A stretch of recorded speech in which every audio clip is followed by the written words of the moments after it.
WVTC Radio Detroit. You can find us on Facebook, YouTube, X, and our website, www.wvtcdetroit.com, or download our WVTC app from the Play Store for Android users and the App Store for iPhone users.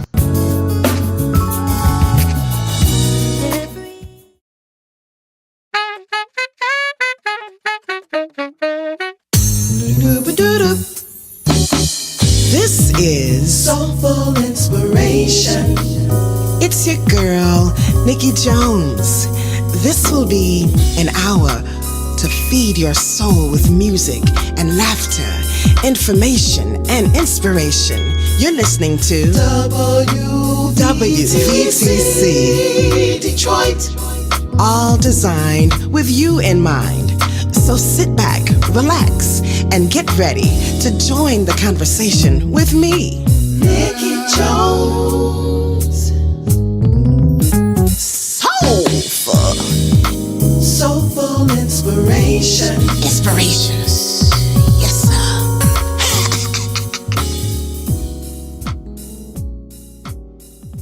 Welcome to Soulful Inspirations. I am your girl, Nikki Jones.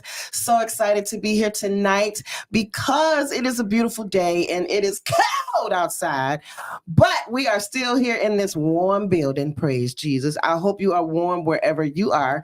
And we are going to just dive right into our episode, our show on tonight. You're listening to Soulful Inspirations on WVTC Detroit, two-time Stellar Award-winning internet radio station, and we are glad and grateful about it.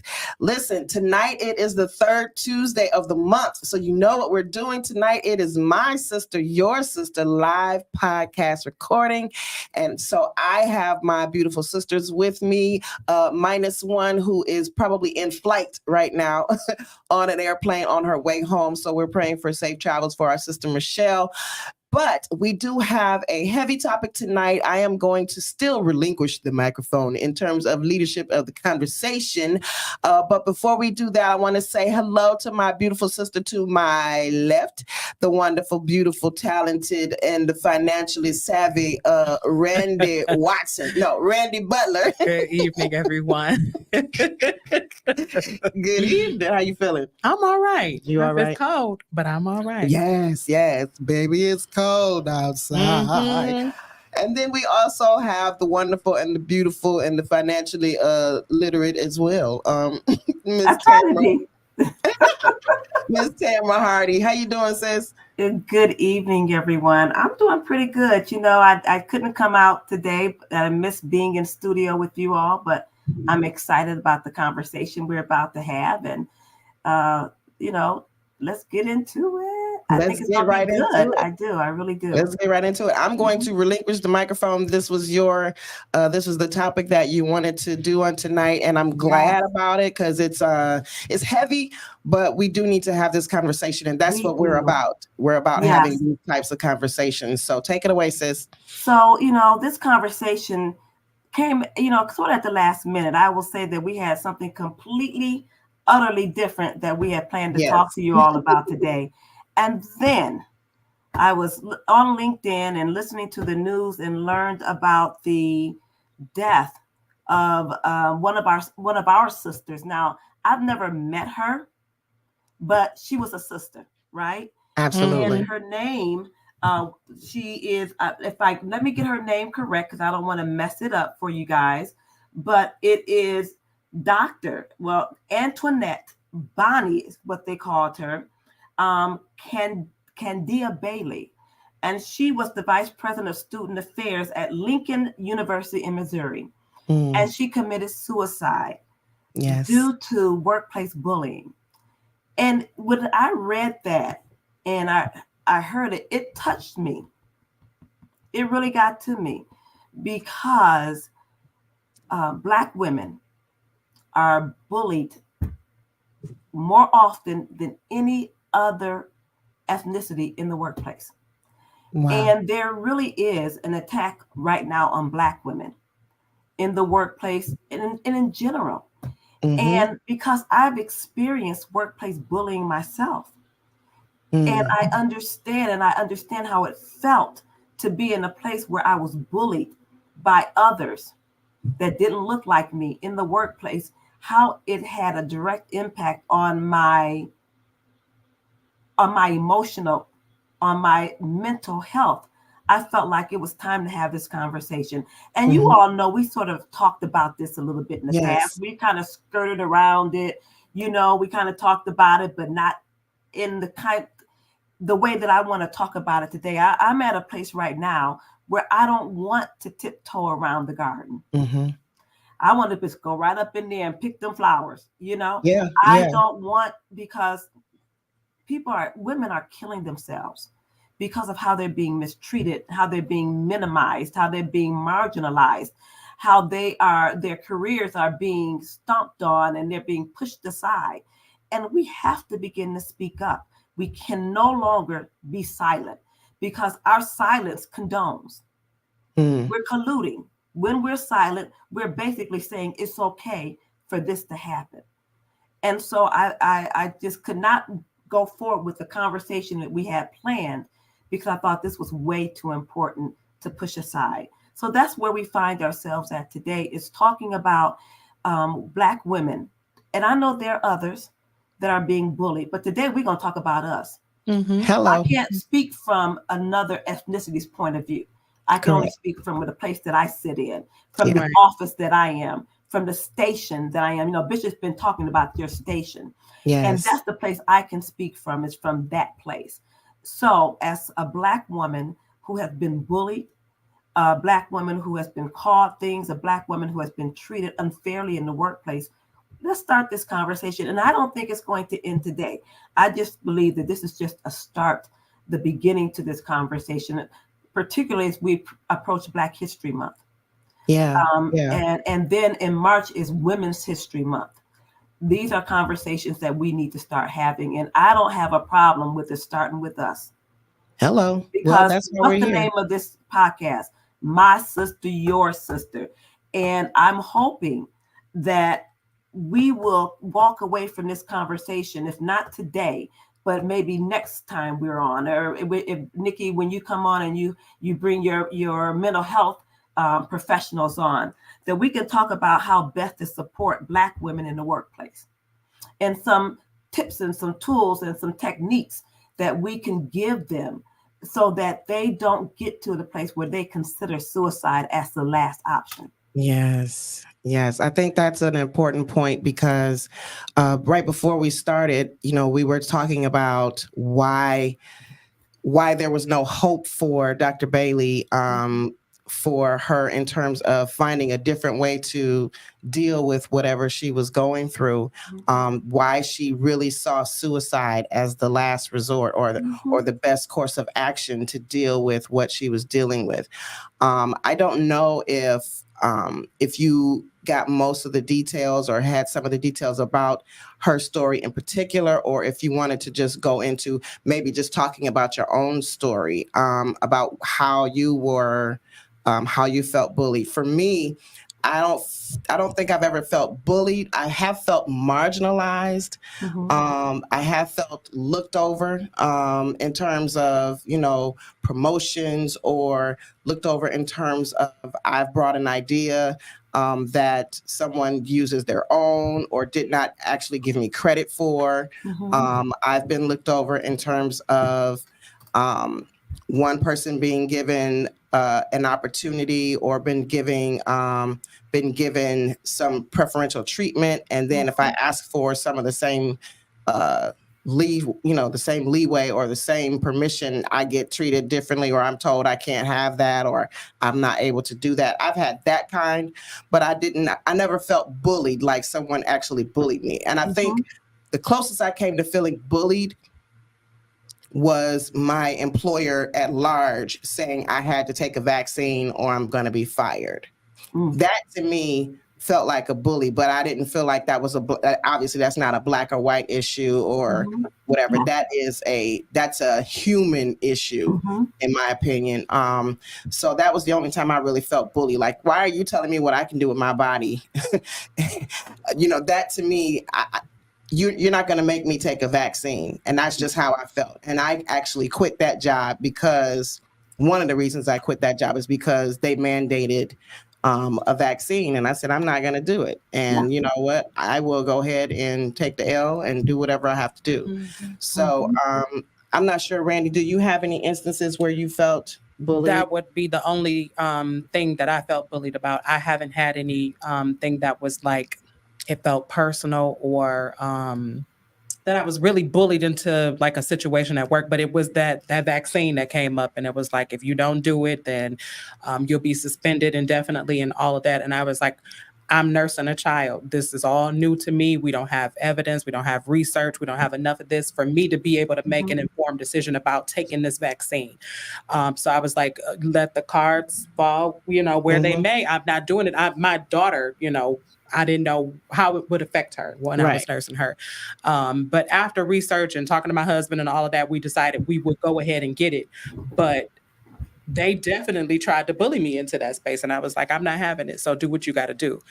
I only took it when I felt comfortable. But as far as me being a Black woman in the workplace, I don't have an example. It's certainly not one like Dr. Bailey had, So I will tell you guys that I have not worked in any workplace where I wasn't. Wow. I have experienced racism. And let me tell you what bullying is. And just from one of the articles that I read, particularly the one from blackhealthmatters.com. And I would, encourage you all to go. It has a really good article on Dr. Bailey, but it talks about workplace bullying, and it's called vicarious bullying. And it's a real phenomenon, they say, and it's present not just in corporations, but in higher education. And so you see this bullying predominantly, she worked in higher education, but it is predominantly in higher roles where you're in a directorship or something higher, where you can feel marginalized because others try to keep you in your place. And so it's called vicarious bullying. And it really is workplace bullying in higher education or in organizations where they try to destroy your self-determination. So maybe you don't think you were bullied, but maybe you just didn't know what to call it or what to name it. So it is self-determination. They're trying to destroy it or progress you, or stop you from progressing in your career, right? For marginalized populations, because the employees do not have the dominant control. So you as an employee in your position, you don't have dominant control because you're not in that leadership role. There are others that determine how far you go and if you can transition into higher levels in your workplace. And then there are the others who are on the other side of the table who are preventing you from progressing.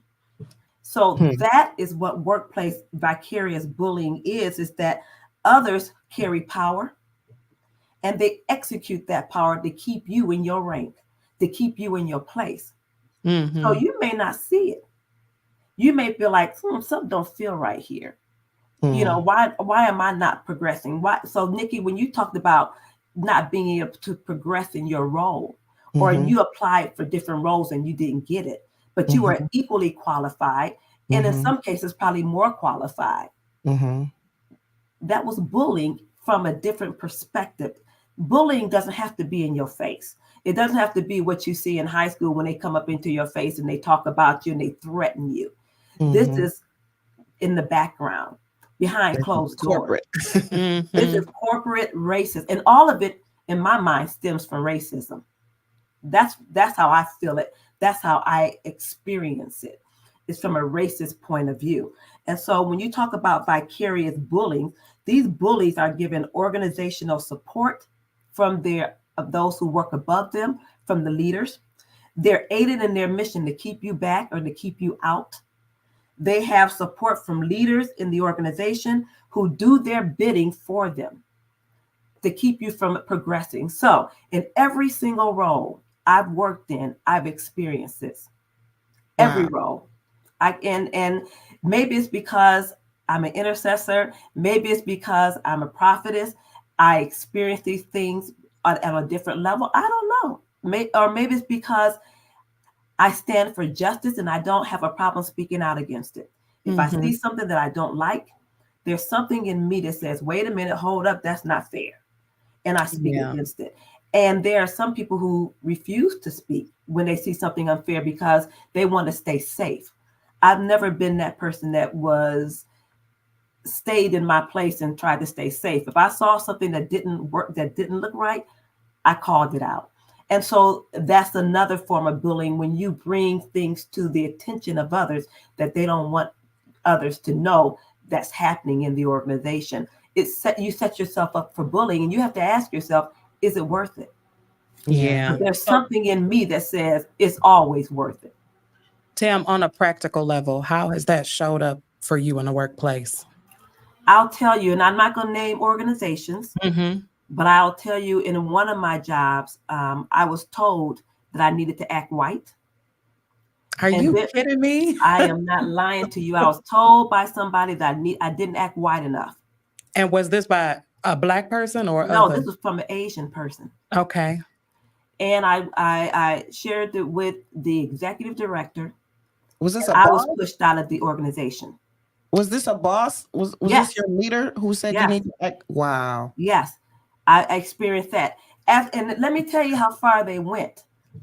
When I talked to the management or to leadership, they made me go get counseling because they said something was wrong with me. Again, marginalizing Black women, marginalizing your emotions, and then making you the problem. Was that don't they give you an example of what they mean by acting like, white? Was it your word against hers? And what was, did she put that in writing? What is acting white?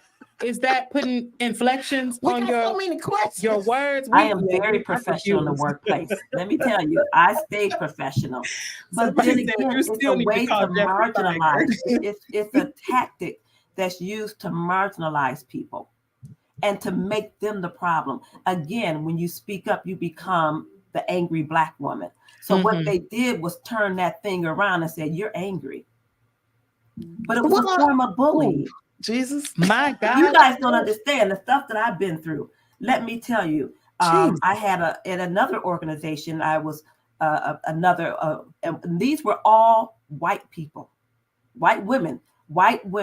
I tell you, and then girl, breathe. Talk about it. Breathe.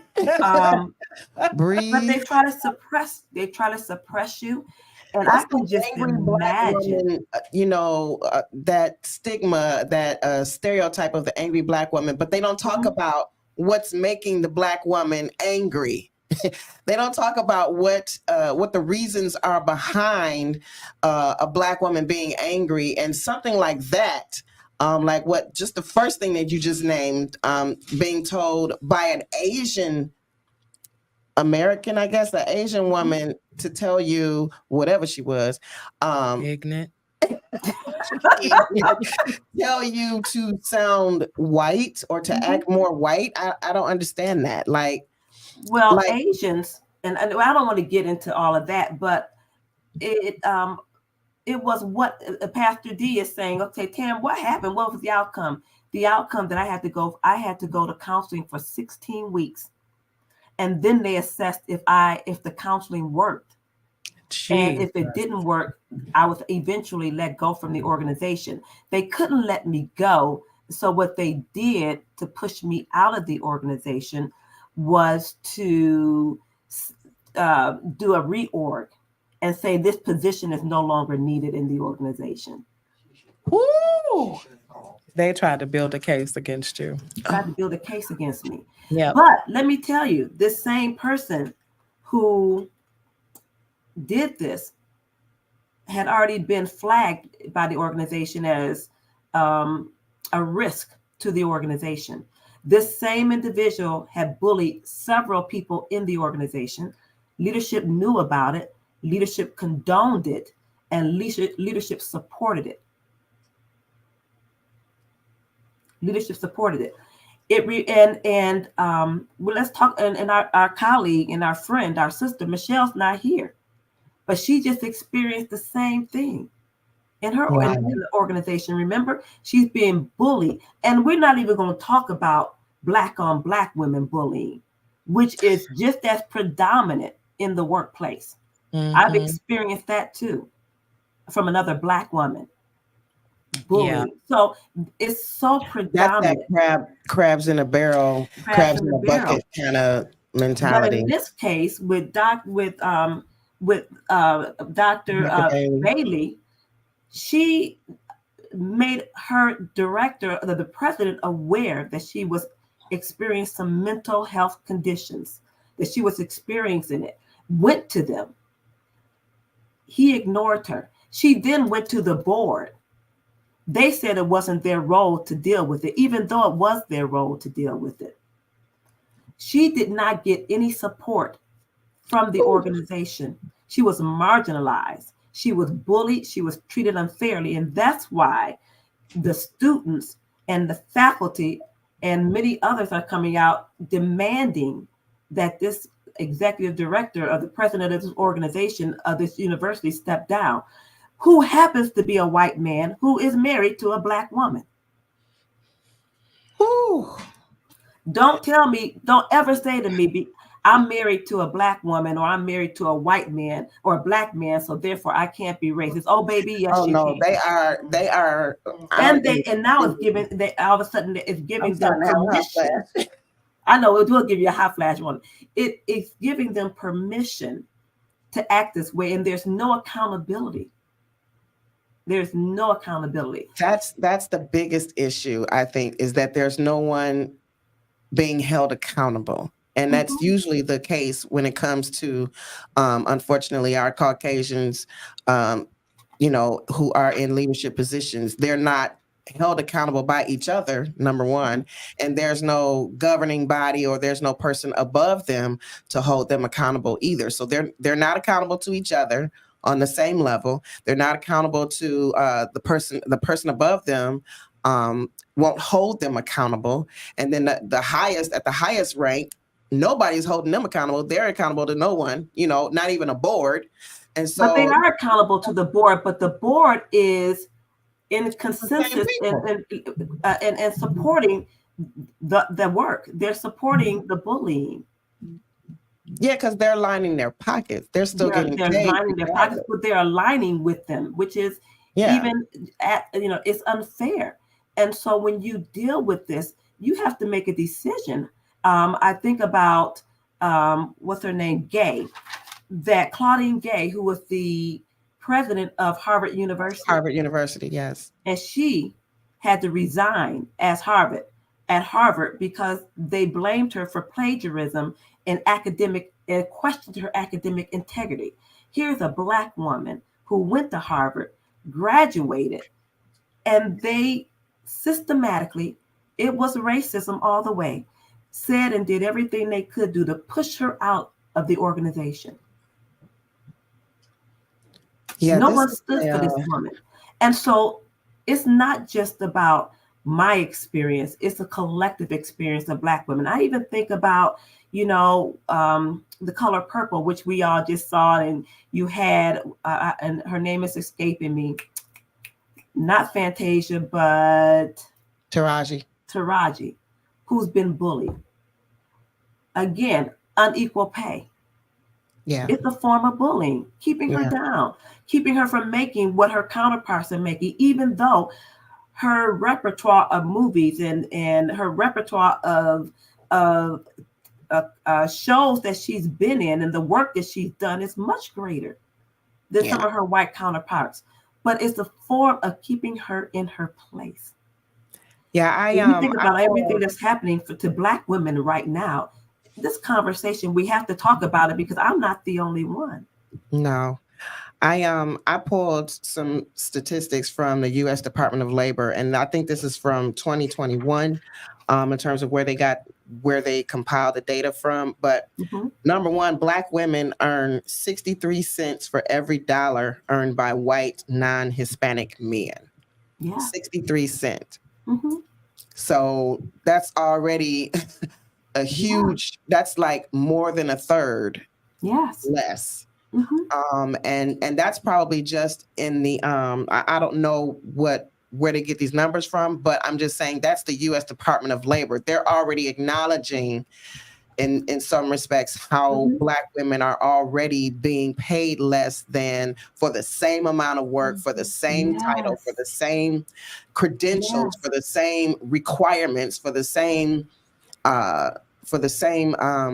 experience level. They're being paid at least almost 40% less. And that is ridiculous. Ridiculous. It's ridiculous. And it's not just, I'm sure it's not just Black women, but that's who we're talking about today. So let me just put that out there. I know other women, other women of other nationalities are experiencing lower pay as well. But we're talking about Black women today. And I'm sure it's lower for the Black woman than it is for the white woman or for the Hispanic woman, maybe, I don't know. But definitely for the Black woman, I'm sure it's low. We are the lowest one. There's the white male, then there's I think it's the white male, then I think it's the white female, then it's the Black male, then it's the Black woman. Yes. That's the order in terms of how we are ranked, in terms of how people are looking at us when they're looking at job applications and they're looking at resumes, unless they have some type of quota that they're trying to reach. Which in some cases, I believe Black women may step up a little further than Black men if there's a quota to be met. Yes. Then we're like second to last. Second to last. Yeah, because at that point they get credit for having two diversity check marks. You got a woman and you got a minority. Yes. And, I work for a company that is women owned. So I want to be careful. However, we still have an issue with color in the workplace, with especially if the company is family owned or privately owned, because they don't have to have those types of diversity numbers in place. They can hire whoever they want. And, unless they are publicly traded, then they might have some diversity numbers that they have to reach. Like, the big three and, big companies, most of them have some diversity numbers that they have to reach. And that was put in place by us because they weren't hiring enough of us. And we were always being looked over. We were always being picked over, or we were always, the cleaning crew. I hate to say it, but that's what. No, but it's the truth. It is the truth. It is the truth. And so what women do, and so what Black women end up doing is, because they can't make career moves within the organization, they have to go outside the organization and make career progressions, because they can't get ahead in the organization that they're working in, because they're being marginalized and kept from progressing, continuing to build their career. And so what do? They leave that space because that's the only thing that they can do. In this article that I was reading through Black Health Matters, it says that 19% have experienced bullying in the workplace. This is just a Workplace Bullying Institute. 66% of the women are aware that they're being bullied, but they stay in that position. 67% are males that are being bullied. So Black men are being bullied too.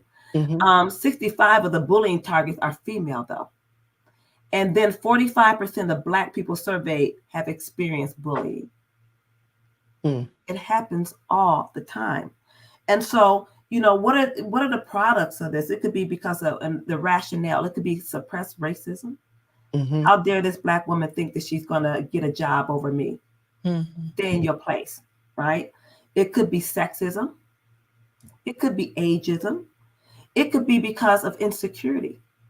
You have a lot of individuals out there who are insecure, and they don't want a person of color working over them. We have a lot of Karens out there, right? My Lord. And who do you think you are? You can't tell me what to do, you know? White backlash. Yeah. You know something they don't know. They don't want you to get the big head, as they used to say, or think that you're above them, right? And then low pay. These are some of the ways that they keep you down. And that has a direct impact on our mental health. So you see Something Black else women I've walking noticed, around with too. they have to put on a different face when they go into the workplace. Do you know that there are so many women in leadership roles who are executive directors, who are directors? When you get to the directorship level, you have nobody to talk to, because everybody in your organization don't look like you. So the things that you're experiencing, they're not experiencing. I'm experiencing this now. There are things that I experience as a director that I can't don't go to and talk to my white counterparts about. Correct. So you are at a place already where you feel marginalized or you feel alone because you can't talk about your experiences with them, because they're the ones who are causing some of these experiences that you're having. And then we don't want to go into when you approach and you say something to them, then all of a sudden the tears start to fall and they become a weapon. So they use their tears as weapons. Oh yeah, I'm going to go there. They use their tears as weapons. And then, of course, once those tears start flowing, then all of a sudden they go end up hugging them. Oh, I'm so sorry you're feeling this way, but you're the victim. So all of a sudden you're pushed aside and then they become the victim, even though they're victimizing you. Yep. Yeah, this reminds me of the movie Hidden Figures, Yes. and how how here we go talking about Taraji P. Henson, the role that she played, and her not even being able to use the restroom in that building that she was working in because she had to walk across the whole campus, probably half a mile, almost a mile away, just use the colored bathroom, and then also having to use a separate coffee pot. I mean, just all of these things that were happening back then, and now it's about how you cannot say certain things in the meeting with your boss if your boss happens to be white, or your boss happens to be a male. You can't, they don't want you to overspeak them. They don't want you to they want to make sure that whatever you're going to say, they know what you're going to say before you say it, so they can can make sure that you that they whatever can police your conversation. That you approve, that they approve whatever it is that you're getting ready to say. Stuff like that. I think that we've dealt with a lot of that already, and that I'm not even going to go into the microaggressions that happen on a regular basis. Like when people start talking slow to me. So here's what I'm saying. So for example, okay, and you've never been bullied. Come on now. It's not till you start talking about it that then all of a sudden these examples. I hear what you're saying. Come up. I didn't look at it as bullying. I felt it as microaggressions. I felt it as microaggression. You think I'm stupid, so you want to talk slow, like that's going to help me understand you better, but it isn't. I know what you're saying before you get ready to say it. I can finish your sentence because I'm already ahead of you in my thought process. I'm just waiting on you to hurry up and say it. That's why I'm looking at you like that. Yeah. You know what I'm saying? But you can't say those things, without them thinking that, one, you're angry, or two, you're offending them. Exactly. And they get easily offended. There's someone in the chat coming up from Inner Counseling Ministries. And she's saying, I'm a mental health professional and I'm currently challenging leadership about this issue. We have clients actually saying that they do not want a Black therapist and a company is meeting their needs. Wow. So I'm telling you, it's so prevalent. It is ridiculous. Right. It's prevalent. Yeah. It's intense in the workplace. And we're dealing with these issues every single day, to the degree where we have to put on a different face when we go into the workplace and change who we are, more so than that we can anybody else. So that we can fit in. Yep. I remember earlier in my career, I would talk with that, like Larry put in the chat, that valley accent, that inflection to make everybody comfortable around me. But now listen, I can write with the best of them. My husband knows. But now I'm in my chats talking about y'all and all kind of stuff because I'm like, I know how to write, but I'm not about to code switch for y'all. I know how to do my job. I'm intelligent. I'm an intellectual. Good for you, Randy. But I'm not getting ready to do an accent. I'm from Detroit and you gonna know it. And see, that's what you have to do. You have to stand up for yourself. But when I tell you that some people are afraid, women are afraid to stand up for themselves. And I will say the higher you get in the organization, and the more money you make, it's harder to stand up. It's harder to stand up for yourself. It's easy to walk away when you recognize who your source comes from and where that job comes from. Right. But when you don't have that behind you and you're making 6 figures or, upwards of 7 figures, you just can't, you got to kowtow. You got to, back up and be like, okay, I can't afford to walk away. I can't afford to piss these women off. Yeah. Because I'm not going to be able to find this job. It's taking individuals anywhere between 6 months to a year to find a job. Then that income, you say, well, they're making $500,000 a year. They don't. What do you mean? Their bills are $500,000, right? Yeah. Because you spend what you make, and so you just can't walk away from that. So then you take on that added aggression. All those aggressive comments and those microaggressions and the things that people say. I can remember someone on my job sent me an email giving me instruction like she was my boss. And as if I didn't know, and I've been in the organization longer than she is. And I said, duh, DUH, exclamation mark. I understand how to do this, right? Mm-hmm. That girl had the audacity to call my director and say I offended her because I said, duh.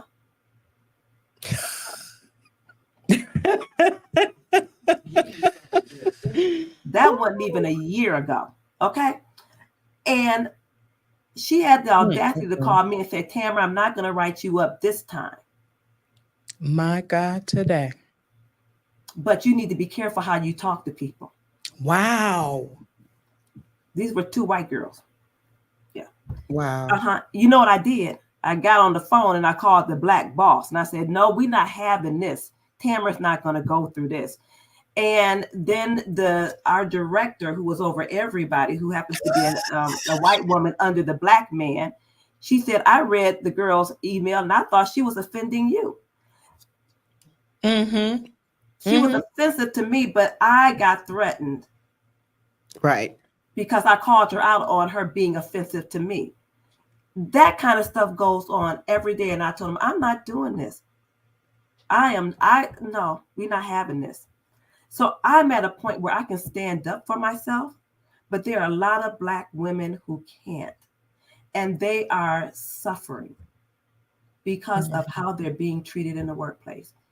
And it's wrong. It's just wrong. So to offer something, I'm thinking about Dr. Bailey and I'm like, what could she have done to address the issue outside of what she had already done? She had already gone to the board. She had already gone to her leadership. And the only thing that I can come up with is to go public. You know, a lot of times, we live in this age now and social media has its place. Yeah.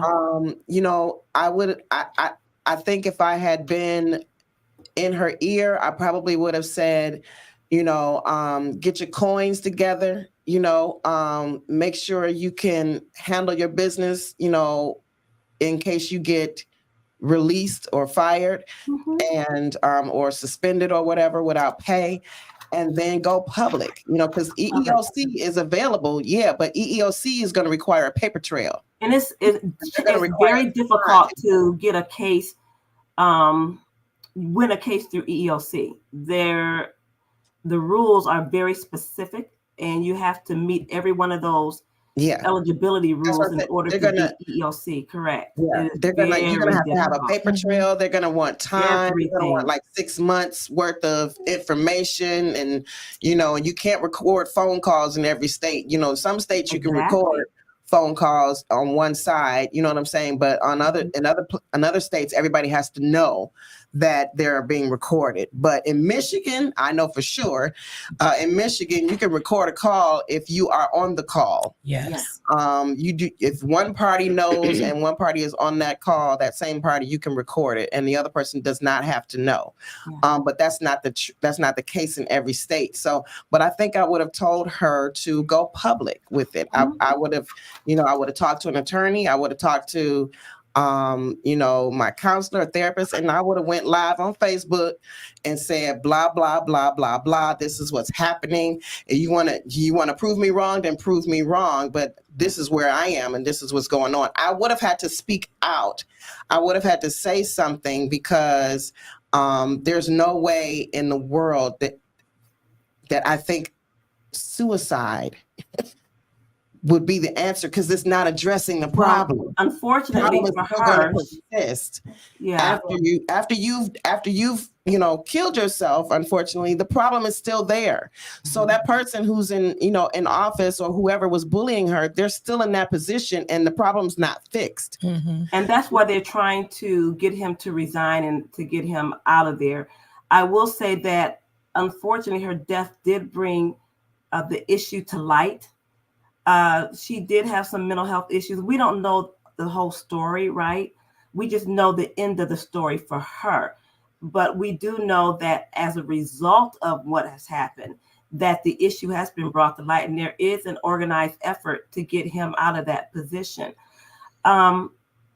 We can't help her, but we can speak to the number of women out there right now who are experiencing the same thing. And it doesn't have to mean that you're in a leadership role. You can be working at a grocery store as a teller. I remember I took a second job years ago, just working at Kroger, y'all. I needed some extra money. And I said, let me take this second job just so I have some extra spending money. And I could not believe how the directors or the leadership treated the teenagers that were working there.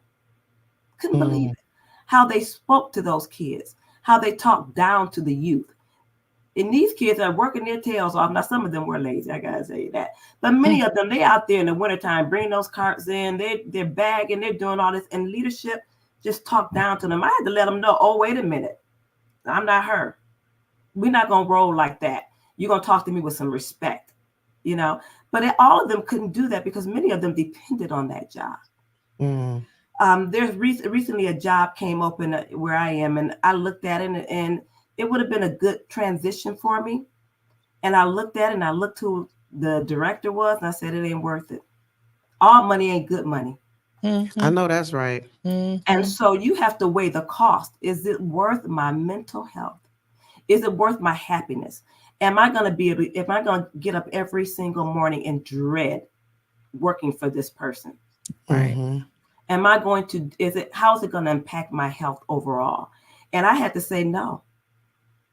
I'm not. A lot of people do that. They make those decisions based on who they will report to. And I looked at who I was reporting to. I was like, no, girl. Yep. No, don't walk into hell willingly. Right. Girl, no. But you have to make those decisions. You have to ask yourself. And so we have to create healthy spaces for us. And we can't become part of the problem. Right. Black women traumatizing other Black women. We can't become the part of the problem. We have to speak up against. We have to be brave enough to have those difficult conversations when we see another sister putting down another sister and say, why are you doing this? And as Pastor Diaz said, we also have to recognize who we are and who God has created us to be.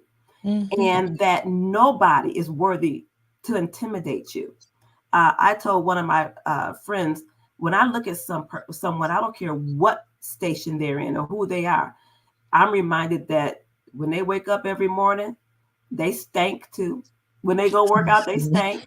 She didn't say stink. They stank. They stank. Their gas smells horrible. Their lips get crusty and their skin look dry and them elbows need help. Their feet crusty. I see the humanity in people. I'm like, you're no different than I am.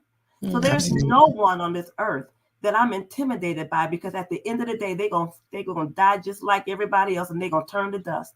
The only thing that matters is that my heart is set on pleasing God in all that I say and do. And so I don't let people intimidate me because of the station that they sit in, because at the end of the day, they're human. Amen. Well, you know, Pastor D says she don't stink. I don't, you know, I don't know. But that's just my way of because I often go into meetings where I'm the only. Yes. When I'm sitting at tables, and Randy and Nikki, just like you, I've been in conversation where I was the only Black girl sitting at that table, and I would give an idea and no reaction, and then a white man would come right behind me and say the exact same thing using the exact same word, and folks would be like, "Oh, that's an excellent idea," and I'd look at them like, "Wait a minute, did I say that?" I know I just said that. And I'm feeling, what happened? And then, you know, somebody will say on my team, wait a minute, Tamara just said that. So you have to have allies. You have to get healthy allies that will support you. So I wonder. Yeah, but if you don't have any, I would imagine Dr. Bailey didn't have any allies. Didn't have any allies. And so that would be one of the things I would say is when you're in these organizations, find you some allies. I have some allies right now that I go to in the organization, Black women who I trust, and I can call them and say, I need your help. This is what I'm experiencing. This is what I am going through. If there's something I need their help with to get things pushed through, I call them and I say, give me your advice. Tell me what to do. How can I? You cannot do this by yourself. Right. Don't become the one person on the island saying, I'm going to make it happen all by. It'll never work, everybody. I was that girl early in my career that tried to do it by myself, and I had to learn the hard way. Don't try to do this by yourself. Get you some strong allies in the organization that you're in. And because we want to make sure that we leave people with some tools, it's okay to go get you a therapist. Hello. Absolutely. Yep. Find you a good one. Somebody who can help you to decompress, to work things out in your mind so that you don't take this home and then you end up threatening your own kids, and you can't be the mother, the wife, the sister, the co-worker that you need to be, because you're so heavy with depression, and you're heavy with pain, you're heavy with struggle, you're heavy with all these things because you have nobody to talk to. If you have nobody to talk to, guess what? Most organizations, they have a helpline. Call that helpline. Don't be so prideful that you can't call for help. It's okay.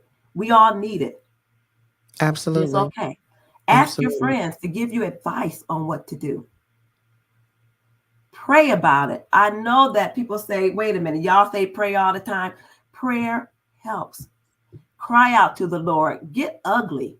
Get on the floor. Roll around. Whatever you got to do, cry out to God. I have been in positions where I cried out and I got up off that floor and I wiped my tears off, and God began to download to me strategies. First of all, I had to change my attitude. Yeah, because I had one. Working in environments like that will give you an attitude. I had one. And I had to change my attitude, how I showed up. And once I changed my attitude, then God began to change the environment because my attitude changed, right? And so there are some healthy things that we can do that will make it better. Go walking. Go exercise. You won't believe how exercise and walking can clear your mind. That is very true. I've found that recently. I've been, having more steps in a day because I'm purposely getting up out of my area and walking around. We're in a new building at my job, so we're in a brand new building, and there's so much more walking space. And so I find myself walking now, even though I might be on, on my phone or, on a conference call or even, with on my work phone, reviewing emails or reading emails or whatever I have to do. But I find that if I'm walking more now, that I'm not sedentary and I don't fall asleep. I don't, what I'm saying? I don't get sluggish, especially after lunch or whatever the case may be. So walking is definitely a good tool. I will walk now to the basement and just kind of circle the building just so I could clear my head from the thought that I just had. After a comment that somebody just made or something like that, I'll just walk away, shake my head, shake your head, say a prayer, go to your prayer closet in the bathroom. Well, yeah, that too. Especially if you go to the bathroom, on the other side of the building. On the other side of the building, go to your prayer closet in the side of the building. Don't go to the one that's close to you. Go to the one on the other side of the building.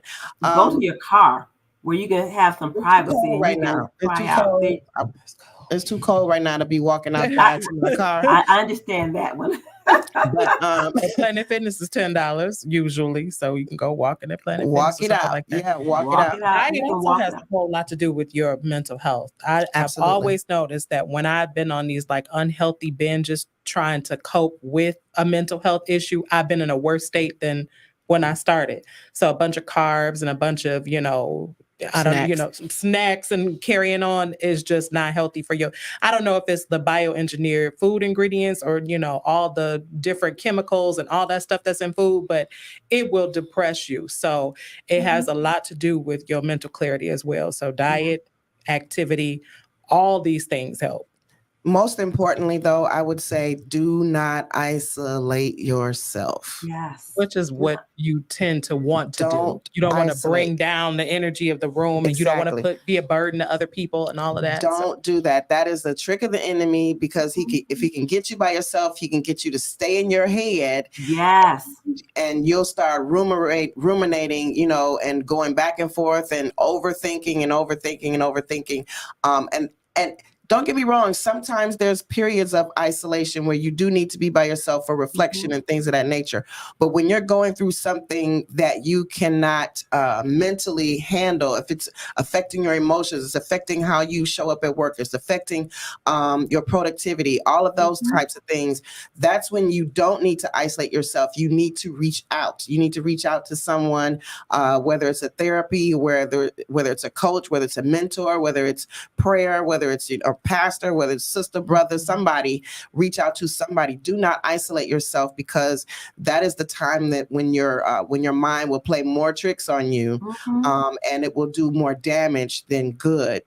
And I believe that's unfortunately what probably happened with Dr. Bailey is that she felt so isolated and she began to continue to isolate herself as she was getting so much pushback for whatever was that she was experiencing and not having received any help from the people that were supposed to help her, people who were put in place to handle such incidents and experiences that would not do their job. We suffer in silence. Black women typically suffer in silence. I'm not doing that no more. We did that last year, that self-silencing. I'm not doing that no more. And we're afraid to address issues. We don't address them. And so I agree with you. Don't suffer in silence. There are a lot of groups out there where you can go to them and you can start one yourself. If there's a gap and you know that there's several women that you know who are suffering, take it upon yourself to start your own women's group and start to talk about it. The enemy does not like when we put things out there because, again, when you suffer in silence, that's when the enemy talks to you. Yeah. You're not worthy. You're no good. Nobody cares about you. You'll never make it. Those are the lies that the enemy will tell you. He wants to change your mind. And so he wars against your intellect. He wars against your mind. He wars against your mental health clarity because he does not want you to be successful. So the one thing I would say is find other women that you can talk to.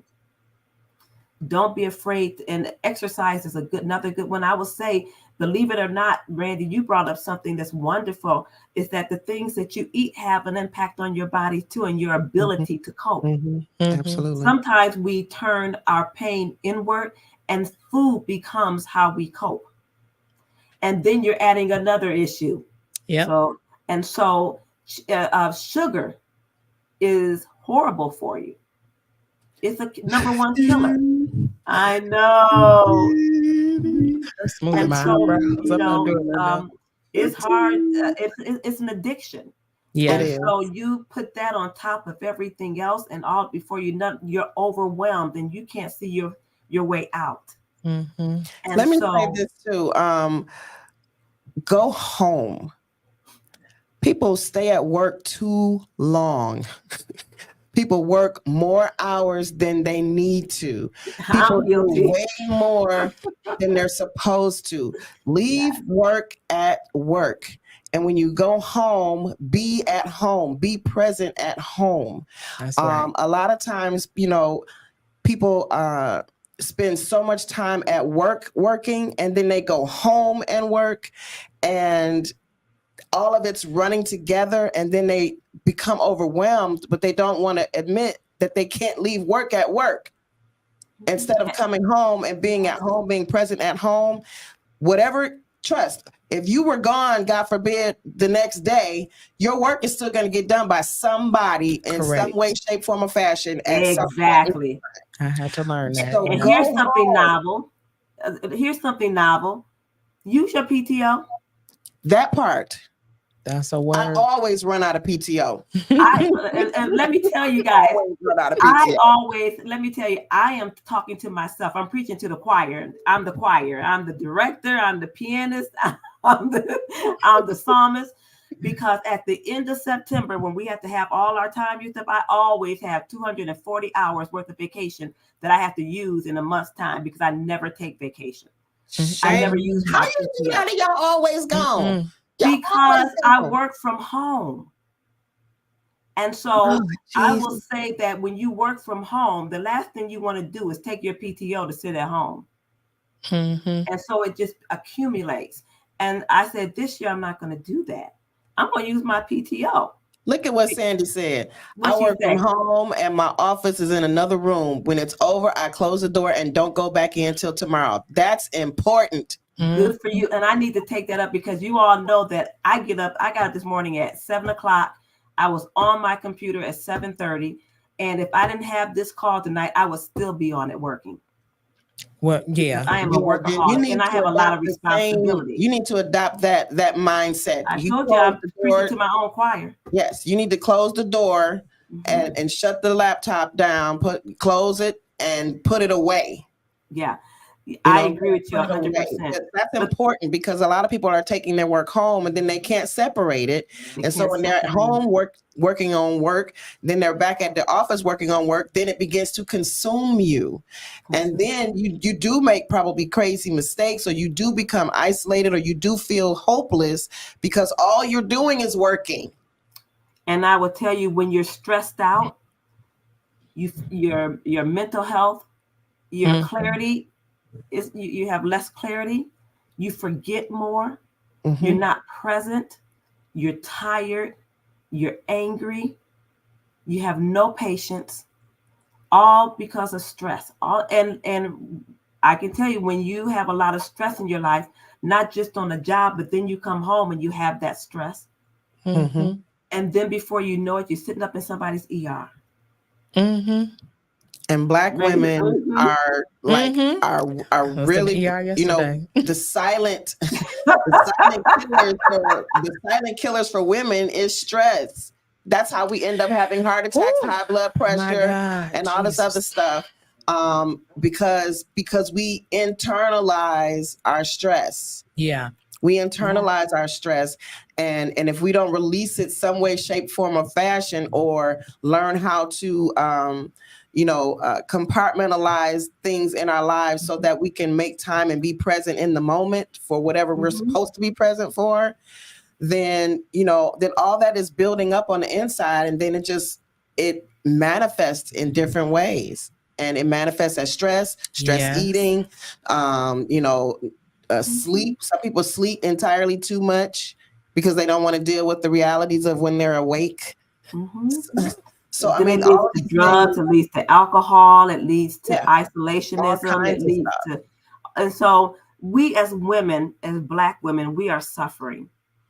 And God has the answer lies in our ability to, and our willingness to seek first, seek God and pray. I do believe that, I know people say, girl, just pray about it, but there is power in prayer. There's power in seeking out your sisters. There's power in having difficult conversations. There's power in admitting to yourself that you need help. And I want us as women to begin to take our power back.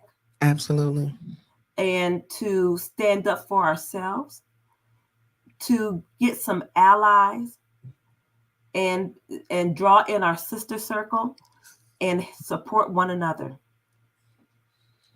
I like what Sandy also just said. She says, I always have a book. I write stuff down in the book all day, and they never know what I'm writing. They don't bother me. That's a good one.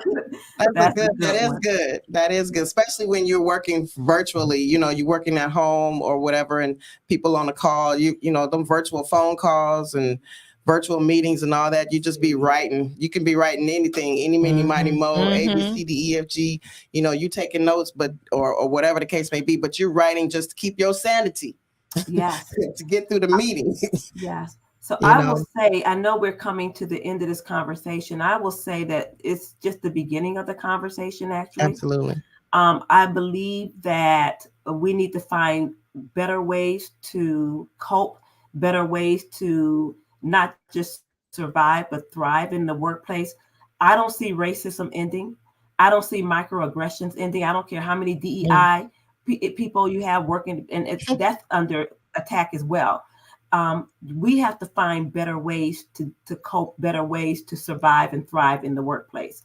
And I think that's the direction I would love to see us go in, is to have those conversations on how we as Black women can take our power back and walk in the authority that God has already given us.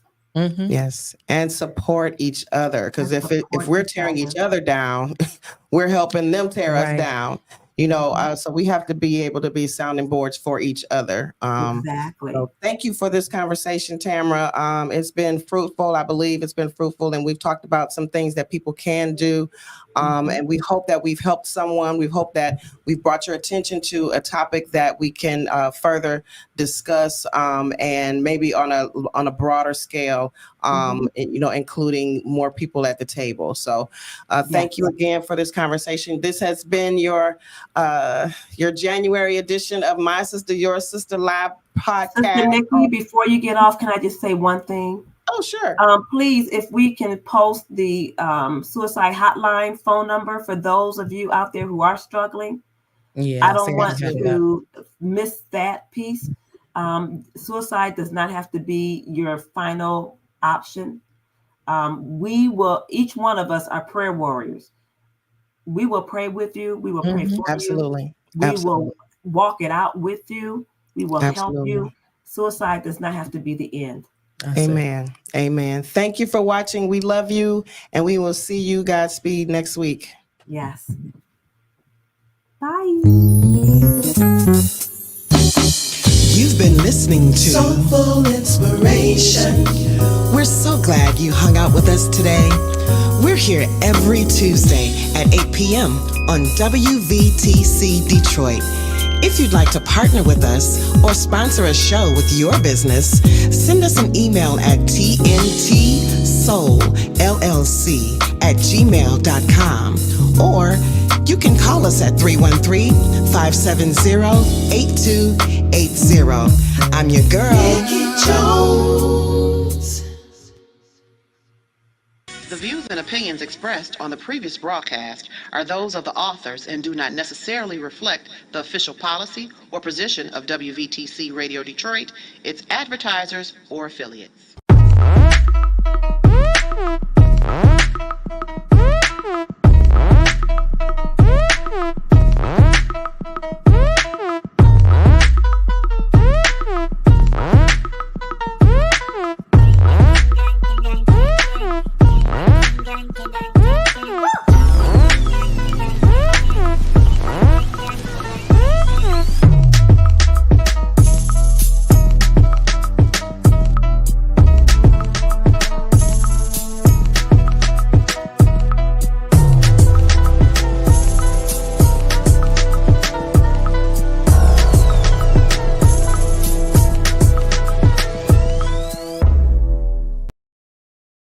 Go to your Apple or Google Play Store and download the WVTC Gospel Radio app today. You can also say, Alexa, play WVTC Radio Skills. Would you like to play WVTC Radio Network? Absolutely. Download it today. Hello, my name is Quantez Presley, the proud pastor of the Third New Hope Baptist Church, and I stay listening to WVTC Detroit. You're listening to WVTC Gospel Radio Detroit, and we're flowing in the Spirit.